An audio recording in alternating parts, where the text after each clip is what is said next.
Good evening, ladies and gentle ghouls, and welcome to the 2014 Nerd of the Third Power Halloween Spook-tacular. I am your host and master of ceremonies, Dr. Gonzo. With me, as always, in this horrifying fright fest is our resident anime ghoul, the Cat. Cat, how are you this evening? One co-host.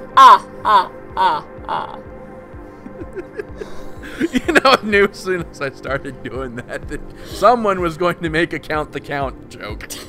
That is the accent you're doing, is the count. It's like... It is the only vampire accent I know. And yet you've just watched 2 movies that should have taught you better ones. And yet we learn nothing. I work with the vocal cords that I am given. So yes, and in our correspondence corner we have, of course, Brian and John, who is like shaking like a cocaine addict, such as his excitement for this year's Halloween episode. Whoa, calm down, okay. boy. Okay, John, if you keep that up, you're gonna have to clean it up. That's all I'm gonna say. And gross. Brian, scoot this chair a little bit over here now. But yes, in keeping with our new tradition for Halloween episodes, we are comparing Halloween icons and looking at some films made about them. And this year we chose Dracula, so we will be discussing the 1931 Bela Lugosi classic, as well as the Bram Stoker's Dracula, starring Gary Oldman, directed by Francis Ford Coppola. Wait. Is... Dracula? I watched Abbott and Costello Meet Frankenstein. Then you goofed. Oh, this is like the Ghostbusters episode all over again. Do you not get the memos? Wait, we have memos? Shit, I didn't know. Answers my question. All right. We communicate when we're not on here? I'm gonna have to fire the secretary. In my defense, there was a Dracula in that movie. And it was Lugosi. Anyway, putting this ghoulish train back on the frightening tracks, as I horribly torch that metaphor. Speaking of tortured metaphors, I'm very disappointed in you that you didn't call yourself Master of Ceremonies. Wow, that one hurt Cat. It was out of love. That was a great pun. Oh, I appreciate that pun. I'm the only other one. No, you're not. I'm the only other one besides you. We can fix it in post, but anyway, of course, there is procedure to follow, and since we are not doing headlines this week, we are going to be doing an extra special Halloween edition of Ask a Geek. So, bring me the questions. And this is where you just assume that there's a disembodied hand that's coming up and bringing me letters, because this is a radio show and you can't actually see what I'm doing, so, yeah. I was about to say, making thing sounds, just tap fingers. Thank you, Thing. We assume you all have very active imaginations. Yes. Anyway, we have several questions here, which we shall answer here. First one here is from Jason from the Facebook. And he asks, he admits that this will be a little bit silly, but he's trying to go for something different here. He says, anyway, imagine, if you will, a Halloween costume where you actually become whatever your outfit is. Jesus, it's that episode of Buffy. Anyway, so if you were dressed as Superman, you gain the powers Superman has. Dressed as a Sharknado, you become a small Sharknado. I don't know how that works anatomically, but whatever. That kind of stuff. His question is, what would you dress as, and would you go for potential high candy yield or high terror and trickster value? Okay. Because I've seen this episode of Buffy, I am not good at... Well, see, the James Bond was a really good idea, because then you'd be a spy, but in... This was the plot of a Halloween special of Buffy, and the year after, they remembered that the year before they had all become their costumes, and so everybody prepared that year, and Oz, Seth Green's character, just came with a shirt that said had a name tag that said God on it. I never saw that. And Willow went as Joan of Arc, so it worked out well for them, because they were very close.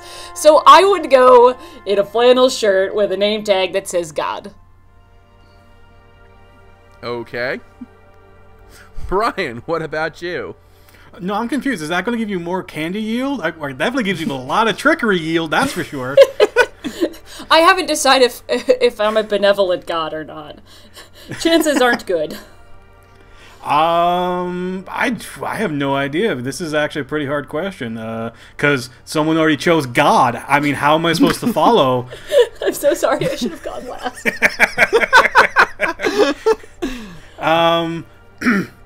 I don't know. I've always been a big superhero person. I don't think I would take the chance to do a superhero though. I'm trying to think about like what I've actually done as Halloween. Oh, I take it back. I could be Space Ghost. I'll be Space Ghost. From coast to That's coast? a good choice. From coast to coast. Because one, I can turn invisible. Two, I have power bands that do whatever I need to do, including a spank ray. So yeah, I'll be Space Ghost. So would three, that you host be a successful trickery talk show or on candy Cartoon yield? Network. That is definitely trickery. I'm pretty sure I'd be an asshole that year. Yeah, I'm serious. If you have invisibility and a spank ray, then this is going in directions. That's not just find a trickery, that's burlesque just house and- naughty.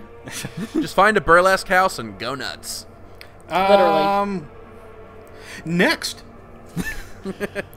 You know, do I even need to answer this freaking question? Yes, we are you go as talking Dracula, tonight. fine. We are talking tonight about what I would dress up as. Here we go. All right, yep, Dracula. I figured. Yeah. All right, And for me... I never eat candy.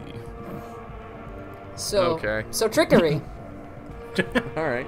And the Or mass murder, whichever comes first. Same thing. and the ladies. Okay. Alrighty. Okay. All right. For me, I'm kind of torn. On the one hand, I would want to. I would choose Predator, because it's fucking Predator. Any chance you can be Predator, you should be Predator. Unless you have the opportunity to be Batman, in which case, well, the rest goes without saying. But on the other hand, Kat's idea of going as God has given me sort of a weird idea. I think I would dress as John Delancey, so that I could be either Q or Discord, whichever way my mood swung at that particular moment. Here's the problem though. You said I will dress like John Delancey. Then you'll just be John Delancey. You won't be Q or Discord. Ice! You will just be an actor. You know what? A really good one, mind you. Even if I'm just plain old John Delancey, I still don't see a downside. You know, if it only like the question doesn't mention whether this is temporary or permanent. Shit. In either case, my answer is still the same. But if you're gonna be John Delancey for just like 12 hours or 24 hours or something like that, at the very least you can record yourself a killer voicemail message. All right, and our next question, and who let the fucking bat in the studio?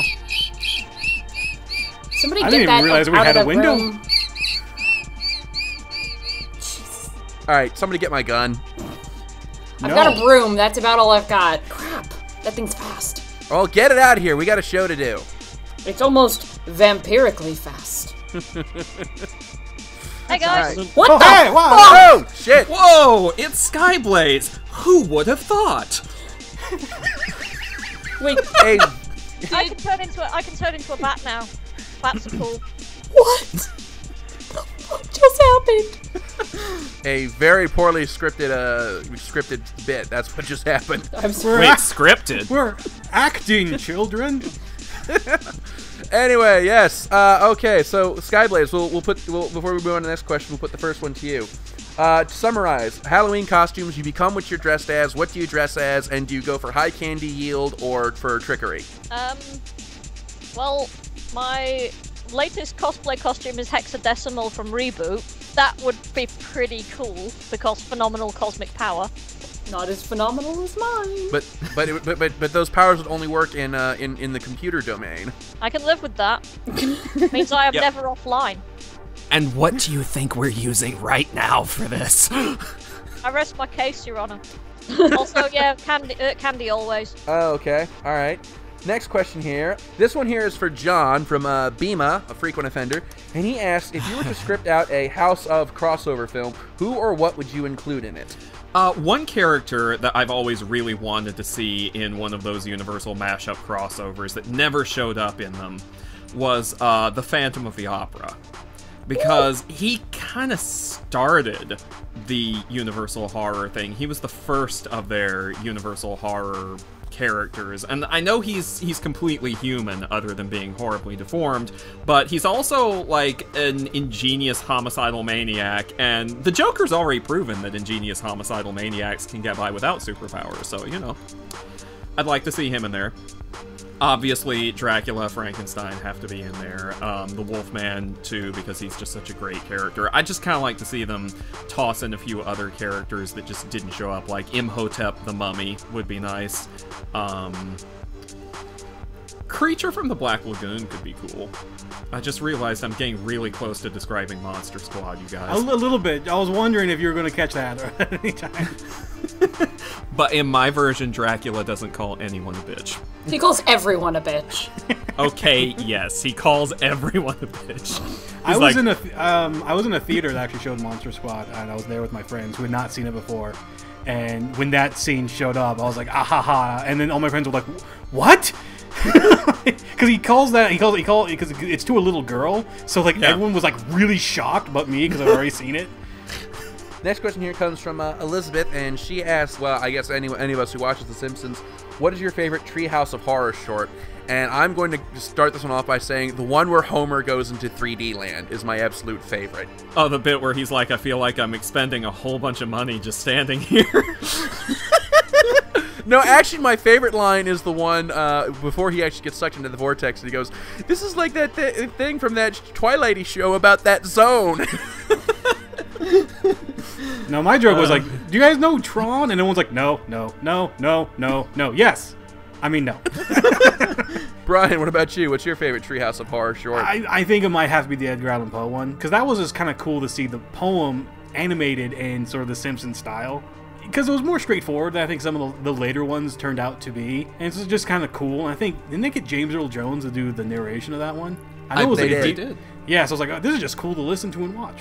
So, John, what's yours? I'm gonna cheat. My favorite Treehouse of Horror short is actually the couch gag intro from the previous Treehouse of Horror, the one that Guillermo del Toro did last year. Oh god, the one that has like every horror trope ever on display. It was like a little macabre Where's Waldo, and I got everything. That's both hilarious and sad. I'm not proud. All right, Skyblaze Cat, what about you guys? I don't watch The Simpsons. I know, I'm a communist. Well, at least she's honest. Skyblaze, what about you? It's been so long since I've seen any of them, I really can't remember. I'm sorry. Yeah, it's all right. Okay, next question here is from Jake, and he asks, what is the worst you've ever been scared by anything, be it a video game, movie, etc.? So, who to pick on first for this one? Skyblaze, let's start with you. Oh, you would bloody pick on me, wouldn't you?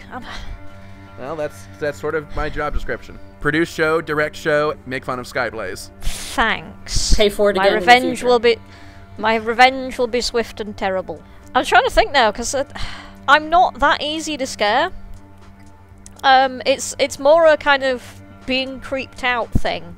There is that fucking online comic that's like it was a Korean one that was translated into English, and it's the one where there's this lass who's walking home from school, and she sees this woman who's all like kind of twisted and broken, and she turns around and like demands to know where her baby is, and it's scary as fuck, especially if you made a mistake and have your headphones on at the time. And it's excellent, like, infinite canvas thing going on, but it is creepy as fuck. And the first time I read it, I did jump 2 feet in the air when it gets to a certain section. That's one of the most effective scary things I've ever seen. Kat, what about you? I've told this story a few times on this show, but I will tell it again. Once upon a time, my friend lent me a collection of short horror manga stories. The collection was called Mantis Woman, and it's well out of print by now, but there was a story in it that, for some reason, all of the other stories were really creepy, but this is the one that stuck with me. And it was the story of this girl who receives this, like, a gift from a mystery admirer, and the gift is this stuffed koala bear. And long story short, like, she keeps trying to throw it away and it keeps coming back, and then at some point in time, like, it attacks her and this hand comes out of its mouth with a knife and tries to kill her. And for some reason, that is all I can picture when I even think of the word koala. And then stuffed koalas, like teddy bear koalas, like, it's just, no, I can't be anywhere near them. It's too creepy. And I hate my friend for lending it to me because, of course, I was reading it in the dark, you know, by the lamp, and it was late at night, and never again. Okay, Brian, what about you? Tell you what is the most scariest thing in the world that's ever happened to me recently is on a trip between me from where I live in San Antonio to Dallas to visit my family. I hit something on the side of the road that slashed my tires. It knocked my tire rubber loose, so it perforated, and I had to change my tire on the side of the highway. And there's no biggest fear in the world or biggest scary feeling in the world than probably doing that, because I was screaming constantly because cars traveling past me, 70, 80 miles an hour, and then a semi-truck would go by and the wind would knock me over. And so it's just me screaming all constantly as I'm changing my tire. Truth be told, I don't know what I hit to cause my tire to go like that. I took it to a tire place, and he said, "Wow, that looks really bad. What'd you hit?" And I said, "I don't know, a rock or Jason Voorhees." The Rock or Jason Voorhees. The Rock. All right. John, what about you? Well, I'm like Skyblaze. I was really difficult to scare when I was a kid because, I grew up loving all the creepy things. But there were some things that would still get me, and it was weirdly inconsistent what would get me. Like, for instance, I seemed to have this weird... I would get creeped out by, like, skulls with eyeballs for some reason, though they would have to be, like, past a certain threshold of creepiness. Like, the cartoonier they were, the less freaky they were. And that was even inconsistent, too, because sometimes I was okay with it and sometimes I wasn't. But the thing that freaked me out the most when I watched it was this kind of obscure adaptation of a short story by Ambrose Bierce. It's called The Boarded Window. I don't know if any of you have ever heard of it. We watched it in 6th grade in my class. We watched this in class because we were studying a different Ambrose Bierce short story called An Occurrence at Owl Creek Bridge. And our teacher thought it would be a really, really good idea to show us this short film adaptation of another story that we weren't reading called The Boarded Window. And to make a long story short, the story is about this man and his wife who live alone in a shack in the woods, back in, like, Shack in the Woods days. And, So what, the 1960s? Could also be present-day West Virginia. But, like, the story opens when he's an old man and he's living there alone, and there's this boarded up window, and he never talks about the window, and he never talks to anybody, and he never talks about his wife, and that flashes back to his wife. They're alone in the woods. Long story short, she comes down with a fever, and she dies in the night, and he's all broken up by it, of course. He's gonna bury her in the morning, but he's sleeping in the bed next to her, like, that one last night. And, like, in the middle of the night, he wakes up because he hears something, and he realizes that, I think it's like a cougar has gotten into the cabin. And it's trying to drag her body off through the window. It's a circle of life. And he freaks out, of course, for obvious reasons, multiple obvious reasons. And he runs and grabs his shotgun, his rifle, whatever, and he's struggling with it, and there's this big struggle in the night, and, like, he shoots it and it dies, and, like, I don't know, he knocks his head or something. He passes out after all of this. In the morning, he wakes up and is, like, groggily remembering everything, and his wife's body is, like, still out the window, like, half, like, out the window, and he goes to see her, and he finds that her eyes are open. Her, like, nails are clenched. She's got, like, fur under her fingernails, and she's got part of the cougar's ear clenched in her teeth. And, like, the last shot of this is just, like, this close-up on her face, where she's just, like, her eyes are wild and staring, and her teeth are clenched. That's how they ended the adaptation, and that's how the story ends, too. And I'm just like, that kept me up for a week. because it came with no warning, and the teacher didn't even tell us it was a scary story before she showed it to us. Oh, Well, okay. I'm gonna sleep really well tonight. I don't know about you guys. And that's why I boarded up the window and doesn't like talking about it. Oh, okay. All right. Well, for me, there's a new king of scary games that I have to crown, because it's the first video game I've played that has scared me on all possible levels. It's got the jump scares, it's got the tension, and it also has the kind of horror that I really love, which is the kind that challenges your... I've always said the best horror is the kind that challenges your perceptions of right and wrong, not really in a moral sense, but more of in a primal sense, just like the way things should or should not be.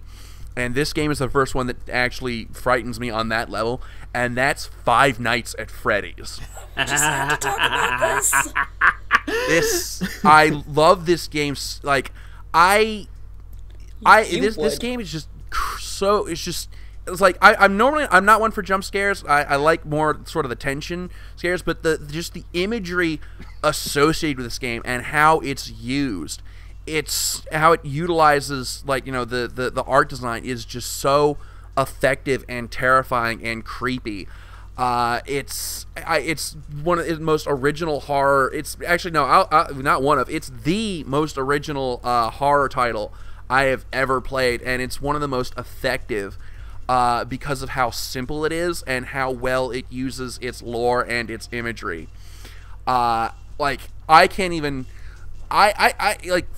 forget playing the game. I can't even watch, like, a Let's Play without, like, without squirming in my seat. I can't even browse, like, fan art on DeviantArt without, like, you know... Why would you? God, Yeah, why would you? I was gonna say, I've seen some fan art that... Ignoring the Rule 44, there's some genuinely terrifying Five Nights at Freddy's fan art out there. Again, why would you? One of the best pieces of Five Nights at Freddy's fan things I've ever seen is actually someone did a sort of trailer for it in Source Filmmaker, in Gmod, and the very last shot of it is the security guard. He's reaching for the light to hit the door, and you just see Foxy's hook hand spear him from off screen, and camera zooms up to Foxy screaming in the camera's face, and the whole thing goes black. And I'm telling you right now, I've seen the trailer for the sequel, and I am both eagerly anticipating and going, "Oh God, why?" Because they take away the doors in the sequel. Your one line of defense is gone. So yes, that is right now the scariest video game I've ever played. But the scariest thing ever is still, to me, the original Alien. But I have expounded upon my love of Alien elsewhere, and I need not repeat it here. And anyway, we do have a timetable to hit, so we're going to go ahead and take a quick musical break. And when we come back, we're going to be discussing Dracula, both the 1931 Bela Lugosi classic and the 1992 Francis Ford Coppola version. So stay tuned. There's a lot of ghoulish fun ahead.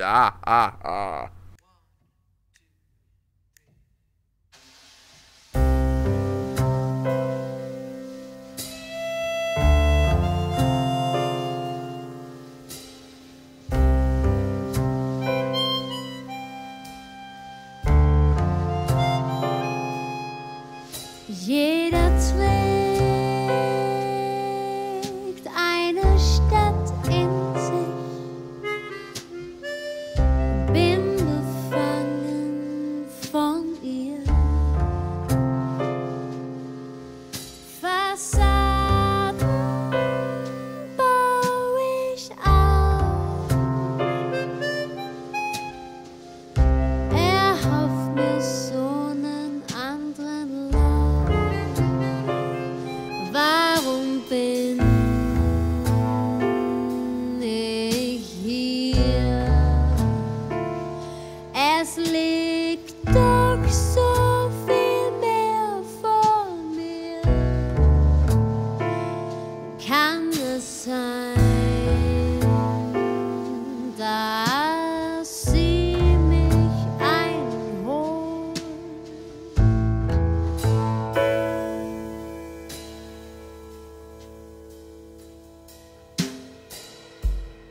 Bedingungslos sind keine dieser Stunden.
Existenz vor ihm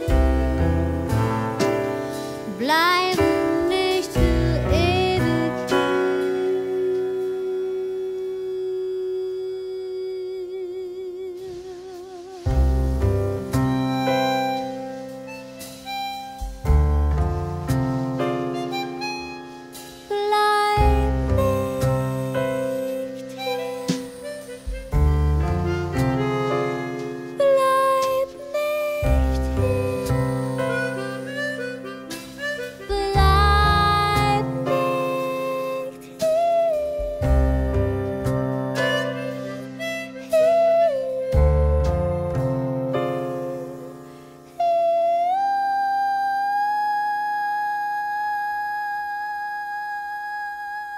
Alrighty, and we have returned. And this year for our Halloween special, we are comparing two Dracula films, the 1931 Bela Lugosi Universal Monsters film, and the 1992 Francis Ford Coppola film starring Gary Oldman and Anthony Hopkins as a very hammy Professor Van Helsing. And John, as our resident expert on all things Dracula, let's start with the question: what is it about Dracula that resonates so much in the public consciousness? Well, where to begin with this? Okay. The thing about Dracula is he's a vampire. Shit, is that what this was about? I know, spoilers. I'm sorry. I just ruined it for everyone forever, sorry. But no, the thing about Dracula is, like, it's the thing with vampires in general. Vampires really resonate with people on a number of levels. They're scary because, of course, you know, they're powerful, they're monsters, they can kill you, they can seduce you, and they're just really appealing, and they have this sort of dark elegance about them. They kind of represent a weird temptation because, you know, on the one hand, they have traditionally been depicted as kind of evil, or at least apathetic towards humanity, you know, killing and using people as they see fit. But on the other hand, you know, they're immortal, they're usually good-looking, they're usually aristocrats, at least since the 19th century. The old folklore vampires are way less appealing than the modern ones. They just kind of have this push and pull, you know, they kind of have this sort of dance of repulsion and appealing going on, and different time periods emphasize different aspects of them. You know, in the past we had a bit more emphasis on the repulsive aspects, and lately we've been focusing really heavily on the appealing aspects. And that's vampires in a nutshell, and as for Dracula himself, he is basically the vampire. Just like Sherlock Holmes is the detective and like Superman is the superhero, Dracula is like the archetype of the vampire. He's the epitome. He basically represents the vampire in the public imagination. And I'm not particularly sure why it was him in particular that personified this, because he was not the first. In terms of, like, the Victorian vampire fiction, he actually showed up very late. Dracula was written and published in 1897, which is almost into the 20th century, and before that we'd already had things like Carmilla and Lord Riven and Varney the Vampire, which is a whole nother story. But I begin to think he's most popular because he had the best name. He really did, and it's kind of funny. When Bram Stoker was first writing the novel, he was originally going to call him Count Wampire. But he was doing research on Transylvania, and he saw the name Dracula in an account, and like you actually see it in his notes. He writes it down like 3 times, and the last time it's like underlined a couple of times because he's like, that is such a cool name. He sounds like such a badass. He knew a profitable trademark when he saw one. Basically. I think when it comes to Dracula, he just kind of distilled everything down into its purest, like, perfected essence. And I guess maybe that's why he became such a huge thing. And perhaps it's a little bit because there are the ties to the actual, you know, Vlad the Impaler, that you could almost, in your mind, conceive it to be real. Because, it's because of the funny. historical ties. It's kind of funny because people didn't really know about that very much until around the 70s. Really? Like, Okay. Yeah, it's really funny. It was a couple of historians who were like, "Hey, wait a minute," because Vlad the Impaler, as far as like world history and rulers go, is actually a fairly obscure guy. I mean, obviously the Turks knew about him for a while, and the Turks had kind of a beef with him. And I wonder. Yeah, I wonder.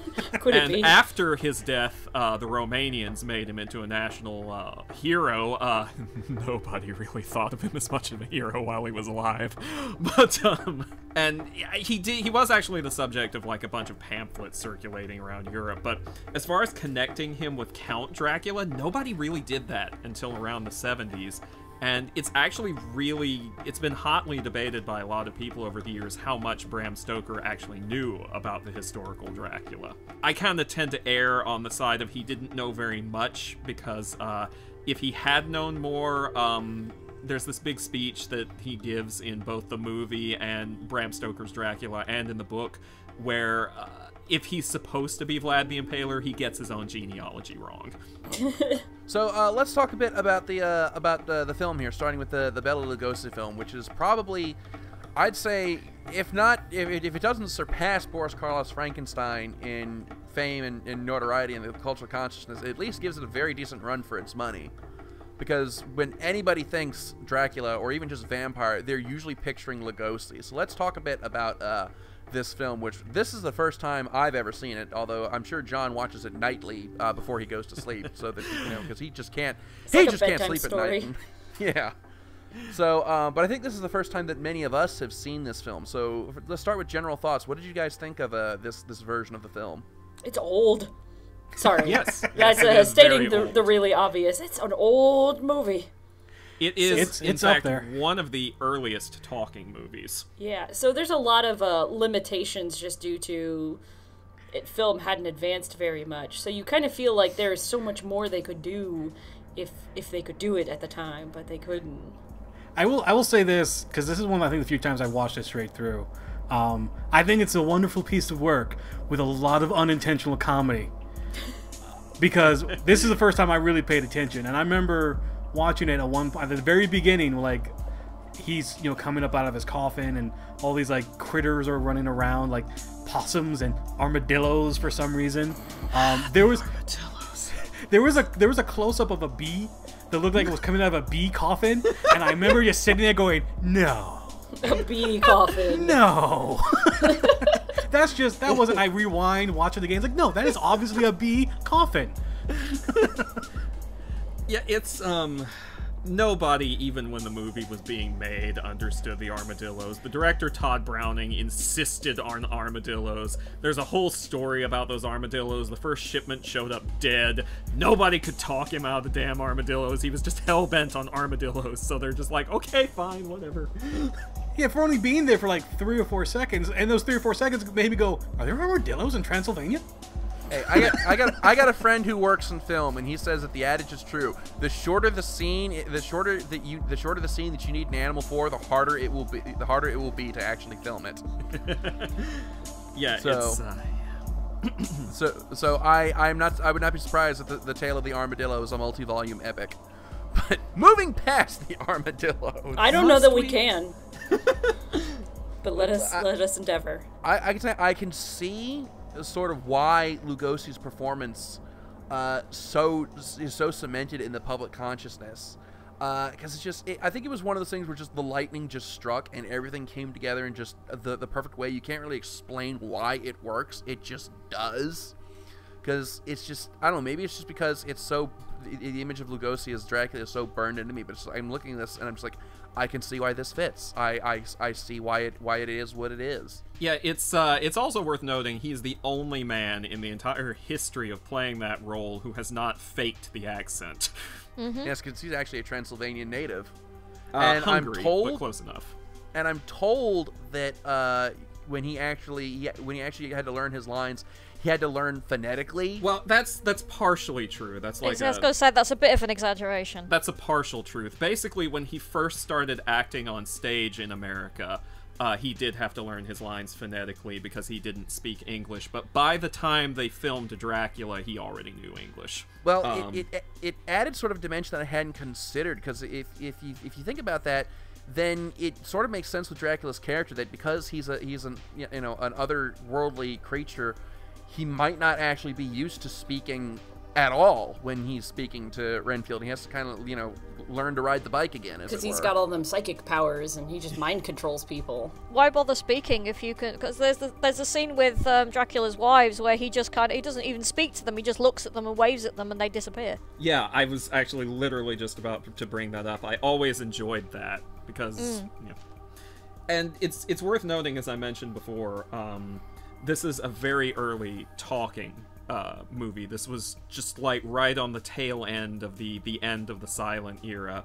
The original version of this movie, the way it was originally seen and depicted, has no music at all.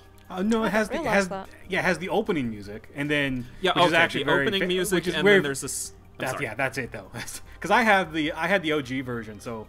When everyone's like talking about scores, I was like, "What are you guys talking?" There was like no music. Yeah, there's just the opening in the intro music, which is from Swan Lake of all things, and then there's a scene in a ballet later in the movie where there's just background music because they're watching a ballet. But as far as like music through the rest of the movie, zip, nothing. And it's kind of unnerving because we're so used to having a big soundtrack in the background, even if it's subtle. We're just used to having noise.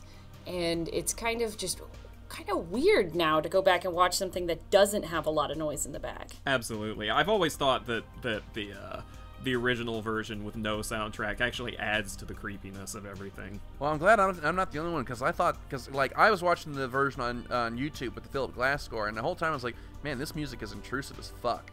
Yeah. You can tell this was added in years later.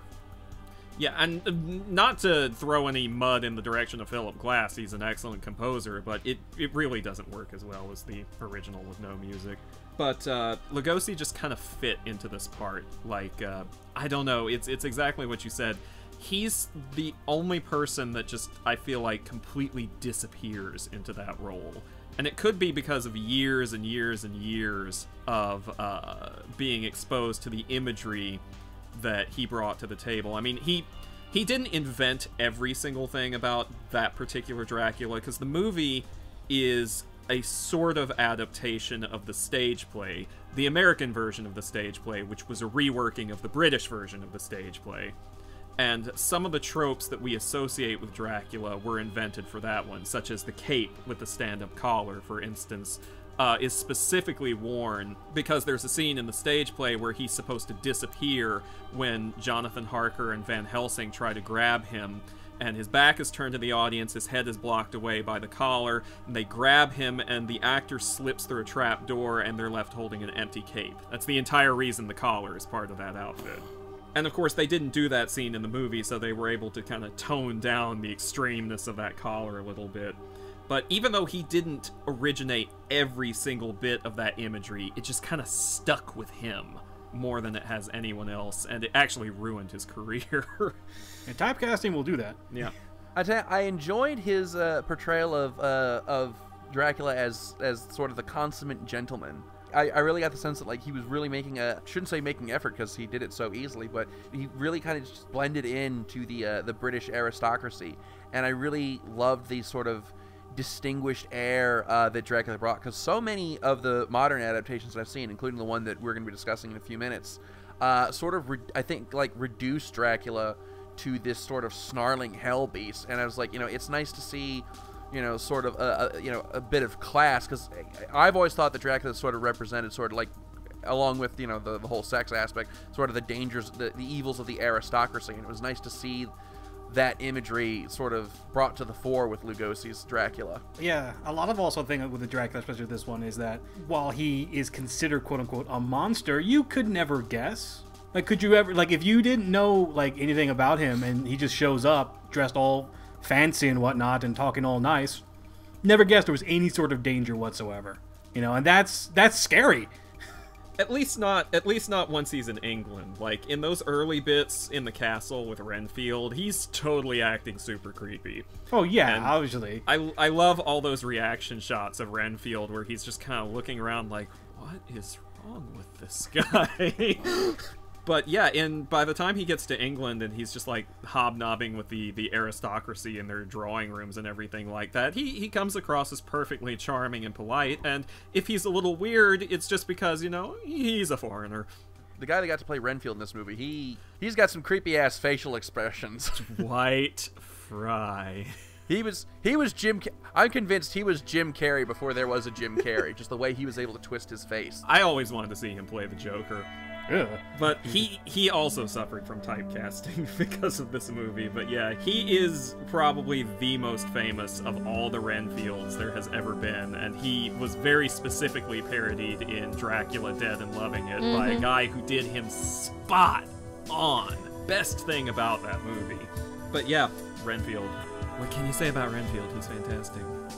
Okay, so now let's sort of contrast it to the later version we saw, the Francis Ford Coppola version, which I'm gonna start out by saying this was a trippy ass movie. It really is. There were several times when I was watching this, I'm just like, okay, I live alone, and I think that somebody dropped a tab in my drink. That's how weird this is getting. It definitely. Let's put it this way: if you can take a look at the 1931 and Dracula, and then you compare it to this one, the newer one is a tad bit more explicit, if I can use that word. Definitely going. There's nudity. And lots of blood, lots of blood. Oh yeah. Which almost goes without saying, but at the same time, when you think about the first Dracula one, whenever he would go to bite a neck or get any sort of blood or anything, there was kind of a cutaway or a fade out, so you don't see anything. Well, the Hays Code was still a thing back then. Yeah, so actually, yeah, this is pre-code, but is it? Yeah, but even so, the censors went nuts with this movie because this is pre-code. So when this was released, every single state, sometimes every single city in certain states, had a separate film censor, and they were constantly requesting demanding different cuts. It was a nightmare for horror movies to be distributed back then. So yeah, so several decades later. It was also great fun during to be a British horror fan for quite a long time, because the BBFC were a fucking nightmare. Video nasties, anyone? Oh Jesus! Don't even get me started. Yeah, so fast forwarding several decades later, it's like, all right, so now we got a little bit different sort of control going, so have blood at and tits it for everyone. What was this movie rated? R. Had to be R. I was gonna say, there could be no other rating, but sometimes. Gary Oldman's Dracula in this film. What were your thoughts on him? He did a good job doing an authentic Romanian accent. I actually got a friend of mine who's lived in Romania for most of his life to critique it for me, and he's like, no, he's basically spot on. He looked the part pretty well when he was playing Vlad the Impaler in the flashbacks and the young Prince Vlad in the later bits. He did well with the older version of Dracula, the old man Dracula. What the fuck was he wearing? I What was with that? Are we going to talk about the butt hair? The butt hair that he had? Never figured out what was going on with that, because like this version is very, very true to the book in some regards and way the fuck far away from the book in others. I'll tell you what, Keanu Reeves' character, I don't know, like Keanu Reeves has played some rather vapid people in the past. I mean, for God's sakes, the man was Ted. But this version of Dracula, 5 minutes with this guy, and if you're not running screaming for the hills, either you're a very brave man or you're a very stupid man. Because like within 5 minutes of being on screen, this Dracula was like I'd say almost like.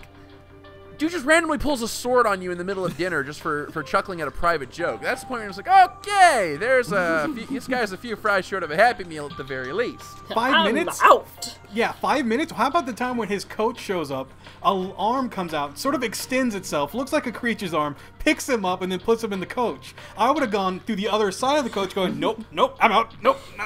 See, this is why they really needed a British actor to play Jonathan Harker. They not needed Keanu a lot Reeves. more British actors Yeah. because I don't understand how they spent all of that money on beautiful sets and beautiful costumes and they couldn't spend $5 on a fucking dialect coach. Truth Yeah, be the told, thing that really gets me is they had fucking Richard E. Grant right there. He was right there. I have heard through Keanu Reeves, because I'm actually a fan of him. He's had said that he doesn't like what he did in this film. He sort of regrets how he acted in it. He's like, yeah, I was not right for this. Oh yeah, and Carrie Francis- Elliott is in this as well. He can fucking do a British accent. Oh, yes. He What was the probably the fuck? best American doing the British accent in that movie.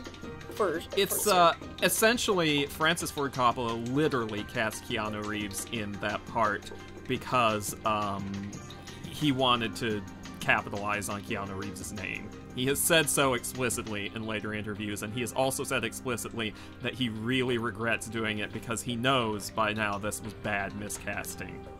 As for the other really problematic bit of casting, Winona Ryder as Mina, she was attached to the script, so there was absolutely no choice in that department. But yeah, to go back to saying they needed a British actor for Jonathan Harker, it's not just because he would have done the accent better, but because there's something very stereotypically British going on in Harker's attitude towards what's going on in this part of the story. Like, he has been sent there on his first, like, real grown-up professional solicitor's assignment. And he's determined he's going to be professional. He is going to represent his firm. He's going to represent England and everything to this, this foreign count who wants to move there. And he's not going to be shaken. He's not going to be fazed by anything that happens. And basically, what's going on in that part of the story, in that part of the book, is he's just taking that stiff upper lip thing way too damn far. There's just like- also there's a lot of kind of code of behavior things to do with the 19th century. It's very weird. There's stuff like if you watch, for example, Doctor Who Talents of Weng Chiang, there's a thing where Leela is in the professor's house and she's like, "Ooh, meat," and like just picks it up and starts nomming on it, and he's like, "Yes, well, okay." And he just doesn't react to it because that would be impolite, And it's a really peculiar thing about, like, Victorian England where people did that. Oh, yeah. And that's why they needed someone who understood that mindset. They needed to be able to have someone who could react without reacting, if that makes any sense. He needed to be more natural. Yeah, it'd be more subtle. You know what who they needed for it? Who? They needed Paul McGann. Oh my god. Shut up with your perfect casting. Let me switch to the universe where Paul McGann played Jonathan Harker in Bram Stoker's Dracula. Please, God, I beg you. Well, I'll do my best. Now I'll tell you someone who really knocked it out of the park, and I wish we could have seen more of him. The guy who played Renfield. I can't remember who it was in this film. I just know Tom Waits. I don't know. I didn't know his name. I just know that he looks like the bastard love child of Ron Perlman and Eddie Izzard, and he was actually absolutely perfect for this role. And I would love to have seen more of him. He is a singer. He is. Singer-songwriter. That's his bigger claim to fame, actually. Yeah. Other than playing crazy guy, Other than playing The monster is coming! That's Sharp. It's like, you've got this character who is built up in the beginning of the film, and then they kind of don't do anything with him. And I was like, why? I watched this film, and it's like, why is he here? What is the payoff with this character? Like, we could have cut him completely from this film, or even better, swapped him out for Keanu Reeves, and the movie would have been nothing but the better for it. The reason why he's there is because part of this movie is trying to be really, really faithful to the book. This is the only version of Dracula I have ever seen that has every character from the book present and in, like, the proper relationship situations with each other. Like, in the 1931 version, they made Dr. Seward into an old man and made Mina his daughter. And in, like, most versions, they mix the relationships around, they mix the names around, and no other version beside this one has every single character in it. That being said, it really feels like this movie is trying to do too much. it did a lot. The problem with this movie, my number one gigantic, ocean-sized complaint with this movie is they made it a love story. Mm-hmm. Not only that, but, like, okay, they cribbed an idea for this movie from Dark Shadows, essentially. And that idea being that Dracula, when he was human, was in love with someone. She died, tragically, and there was this tragedy that separated them, and all these centuries later, he has bumped into someone who may or may not be her reincarnation, and he's obsessively pursuing her. This actually isn't just cribbed from Dracula. This is cribbed, from Dark Shadows. This is cribbed from another version of Dracula, made by the producer of Dark Shadows, who cribbed it from himself, and it was originally cribbed from Universal's The Mummy, which in itself was kind of a remake of the 1931 Dracula with Egyptian trappings. So this was already a creaky idea when they dragged it out in the first place. When I sat and watched it for the first time in years with a couple of friends of mine, including my friend Tam, who's a massive like vampire lore collector. He's the guy who's got the Bram Stoker's Dracula sword in the coffin-shaped case. I just paused there briefly for John's explosion of jealousy. I kept it quiet. It was a silent rage. But yeah, when I watched it, it was like, this isn't Dracula, this is the story from The Mummy. Yeah. And everyone was like, yeah, we know. Yeah, Shut up and enjoy the movie. That's my big okay. That's my big complaint about calling it Bram Stoker's Dracula, because this is not his Dracula, Nope. because his Dracula was virtually pure evil. Like, his Dracula was a monster who could pretend to be not a monster, but at heart he just wanted to feed, and he just wanted to breed more vampires, and... So closer to Count Orlok from Nosferatu. Yeah, well, a little bit. Like, he may have had, like, a small drop of humanity left in him. Like, in the early scenes with Jonathan Harker, he displays a few signs that, like, yeah, he might kind of regret what he's become, and he kind of might miss being human, but... at heart, there's just, like, not much beyond that. He's kind of a beast at heart. And that's one of the things I like about the character, is that he is, like, this monster who's also a man, but this movie kind of lost the monster part. No matter how many layers of latex makeup they put on him, how much they turned him into a werewolf or a werebat, they still didn't make him scary, because they wanted to make him this tragic and sympathetic romantic lead. And for me, that just kind of, that bleeds out most of the appeal of the character and most of what makes him so fascinating right then and there. Also, like, anyone who knows anything about, like, the history of Vlad the Impaler, he was really not such a romantic, nice guy.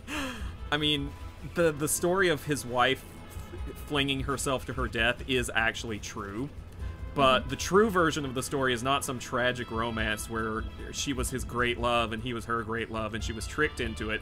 It was a story of, like, the Turks storming one of his castles and her going, like, are they gonna capture us? And he's like, yeah, you probably want to kill yourself rather than falling into their hands, just telling you. And she's like, okay, and she did. That's The it. Turks did not have a good reputation for dealing with prisoners at the time, especially if you were female. No, However, indeed. I wouldn't be that bothered about, you know, him being treated as, you know, he has a sliver of humanity left, and he wants to, like, find his great love and whatever it is. If there'd been a bit at the end where Mina is like, is drawn to him because of her previous life, and then is like, actually no, you've become a monster and you're not that person anymore, you're not human anymore, and rejects him. Yeah, basically. And tries to fight him. That would have been a really good, satisfying, because one of my problems with it, I like this movie, don't get me wrong, I actually really enjoy it, but the climax always felt lacking to me. He starts to turn her into a vampire and then they break in and kill him, the end. Yeah, okay, basically. But it doesn't feel emotionally satisfying, especially that there's no conclusion. I mean, she goes back to normal, hooray, but there's no emotional conclusion for her character arc. Nor is there any emotional conclusion, any emotional closure for Jonathan's character Yeah. arc. God, he got the... I felt so bad for him because he gets the... He's a good guy just trying to do right by his fiance and, you know, get himself a good job so he can get married. And God, look what he gets in return for it. his fiance runs off with Gary Oldman, and Well, I mean, can you blame her, though? If you have a choice, if you have a choice on between balance. Keanu Reeves and Gary Oldman, I like it. Gee, Keanu, let me think which I would pick. but it is Gary Oldman. you know, poor guy. You know, he just wants to do right by his girl, and he just gets the shit kicked out of him for it. Pretty much, yeah. He was outmatched at every turn, pretty much. And even in the ending, he doesn't really have much closure for that. He just kind of seems to have come to accept that basically he was her second choice, and if Dracula hadn't been a vampire, he wouldn't have stood a chance. Poor guy. There's one other character that we have to talk about in this movie. We didn't talk about him in the 1931 version, but we absolutely have to talk about him in the 1992 version. And that's Professor Abraham Van Helsing. Oh man. Yeah. Hemi Chew the Scene Fest. But Why, really, hello there, Anthony Hopkins. It's Do you need it's- salt with that scenery? I'm an actor, you know. Yes, we can tell. it's Anthony Hopkins. I mean, you know, He it's dines on scenery for breakfast. It's ham and crackers wherever he goes. Now, in the 30s version, Van Helsing is this really stern, no-nonsense kind of practical, this is what's happening, this is what we have to do. And I should mention, again, Edward Van Sloan, the man who played him, also not faking that accent. He was a very stern, very, like, you know, matter-of-fact, straightforward, you know, this is the vampire, we have to stamp him out, and this is what we must do, sort of Van Helsing. Whereas Anthony Hopkins is playing the character as, like, really kind of unhinged. I think he's playing Anthony Hopkins, playing Van Helsing. It struck me that it was like one of those, I have looked too deeply into things that man should not wot of, and it's one of those kind of almost Cthulhu-esque things, you know, you research these things too much, and it starts to unseat your reason. And In a sense, it's a little bit truer to the depiction of the character in the book. Only to an extent, though, because Van Helsing in the book is presented as, like, a guy with more degrees than you could earn in one lifetime. Yeah. Like, when he signs his letter. It's very much like the kind of Professor Quatermass type character. Yeah, exactly. I am a scientist with a capital S. You expect to see him wearing a lab coat all the time. At least I did when I was reading the book and picturing it. Yeah, basically. And Van Helsing's like an expert in everything. He's an expert in obscure diseases. He's an expert in folklore. He's an expert in, like, metaphysics and the occult. Like, He's an expert in interior decorating. He's an orthodontist. He's a CPA. He makes a can really validate great your bean parking. dip. I mean, But, like, he just happens to be an expert in every single bit of knowledge that they would need to deal with this particular threat. he's like when Q gives James Bond some tools for his newest escapade. It's always exactly what he needs. Well, not only that, but he shares Bram Stoker's first name, because Bram Stoker's full first name is Abraham, Bram is a nickname, and his physical description in the book, and he's one of the only two characters in the book who is actually physically described, the other being Dracula, is very similar to Bram Stoker's appearance. So he's basically Bram Stoker's Mary Sue. Oh, that's so sad and kind of funny. But I tell you what, Hopkins knocked it out of the park in this one. Oh yeah, because he grabbed an aspect of Van Helsing's character that's not touched on in any other adaptation. And that aspect is that Van Helsing is a little crazy and is a very socially awkward nerd who doesn't always realize when he's doing something that's inappropriate. Like, my favorite scene, hands down, in the entire movie is when he's at Lucy's funeral and Seward is mourning and walking, and Van Helsing walks up to him and he's like, I need you to bring me a set of post-mortem knives. And Seward's like, surely you're not going to do an autopsy on her after this. And he's like, no, I just want to cut off her head and take out her heart. And, like, An Seward autopsy is just completely looks at different, him. you fool. Seward just looks at him and walks away without a word. And you can see the expression on Anthony Hopkins' face where he's like, what did I say? No, my favorite scene was later when he was having dinner with Mina and John, and Mina asked if Lucy was in any pain, and he said, yeah, but, you know, we strove at stake through her heart and cut off her head, and then she found peace. By the way, By the way, while you were cheating on your wife with these vampire whores, did you happen to drink their blood? And I'm just like, damn, dude, appropriate dinner conversation. Yeah, I just... I think the reason why I like Van Helsing in this film is because he handled the situation the way I think I would have handled the situation. Just like, all right, we got to get shit done, and I don't give a fuck what you people think. Or, because it sounds like he has Asperger's. Yeah, He acts a lot like a lot of the academics I used to know from the university, Yeah. who are such closeted guys who are focused so hard on their research that they have kind of forgotten about these other mortal things. Which is exactly what you would expect Van Helsing to be when the guy's got like 70 degrees in everything from like medicine to underwater basket weaving. It's also like one of the reasons why. Because I first saw this film when it first came out, and later media did a lot of turning Van Helsing into this big badass vampire hunter who carries a crossbow bullshit, and I'm like, no. And changed his name to Gabriel for some inexplicable reason. All right, well, we're coming down to the final minutes of the show. So, of the two films, how did they stack up, and which did you prefer? Kat, we'll start with you on this one. I really like them both. I think they're very, very different films. They really stand out in the vampire lore as sort of their own thing, and I don't think one is really better than the others. That's the wishy-washy way of explaining it. But I think they're so very different that it's sort of unfair to say that I like one more than the other when I kind of see them as sort of different. Okay, Brian? It's about the same. I did like the aspect of the 1992 film. I did like how they supernaturaled it up a little bit more. Like, you had, whenever, like, Dracula was around, physics just seemed to take a holiday. So that was really good, but I really like the 1931, because 1931 I felt, I don't know, it's sort of a classic. Despite the fact, like I said, there is some really unintentional comedy going on in the film, it's still a wonderful piece of work. The later film was okay. Maybe not really my cup of tea, and maybe that's because I'm getting older and I guess ultra-violent things are starting to bother me now. I'm scared. I don't know what's going on, what's wrong with me. You're starting to have opinion on those kids' music. I don't even have opinions on the music I listen to. You'll be shouting at them to get off your lawn before the year's out. I think I've already done that. Anyway. I think they're both like really good for like what they are, and like a good like quality of the time is another thing I would probably call it as well. Like for the time, they're really good films, so it's really hard to compare. Skyblaze, what about you? As Kat said, it is a bit kind of comparing apples and oranges. Certainly, they're both kind of classics of vampire lore.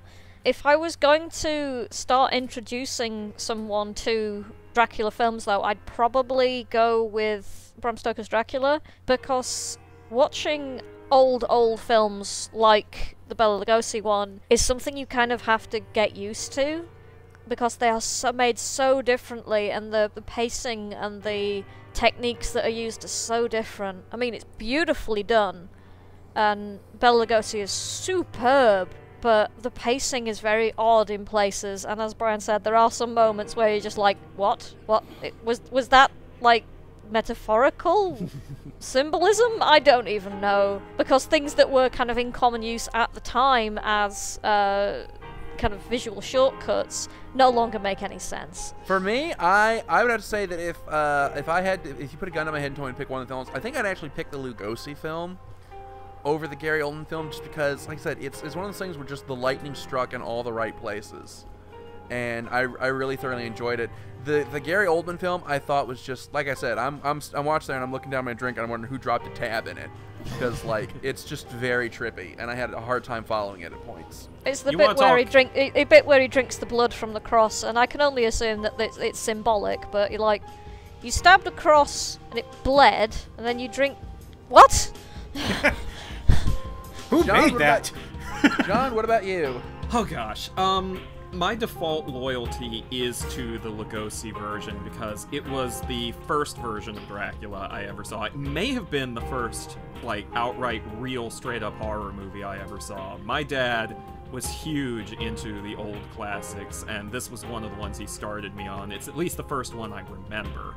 I probably was like 4 or 5 the first time I saw this movie, and I have lost count, no pun intended that time, of the number of times I've seen it since. That having been said, I do find the 1992 version very watchable. There's some beautiful costumes and sets, although I will forever hold that gigantic set from the 1931 Dracula for the castle, when Renfield first walks in and you see it, trumps any of the sets used in the 92 version, because that was all real and full physical scale. But it's very watchable. It's a very visually interesting movie with some major flaws in both the story and in the casting. So, by default, I'm gonna go with the Lugosi version, but Oldman's pretty watchable too. That having been said, there is an alternate version of the 1931 Dracula that's actually superior in terms of its technical craftsmanship to Lugosi's version. It's the Spanish version, shot with different actors on the same sets, just in Spanish instead of English, by a different director, who basically saw the prints of Todd Browning, the director Todd Browning's version, and said, we can do better. And in terms of cinematography and framing, pacing, everything, it is completely superior. Only problem is it lacks Lugosi, and the guy they have as Dracula, not as good. So if you ever get a chance to check that one out, definitely do. It's a very interesting contrast. Alright, and that wraps up all the time that we have for this year's Halloween Spook-tacular. We shall see you next week as we resume our regular programming. So until then, unpleasant dreams and a happy Halloween to everybody. As always, I'm Dr. Gonzo. I'm the cat. I'm Skyblaze. I'm Count Chocula. And I'm John. And back to the pain glove for him. Alright, we will see you next week. Taka, play us out to the grave.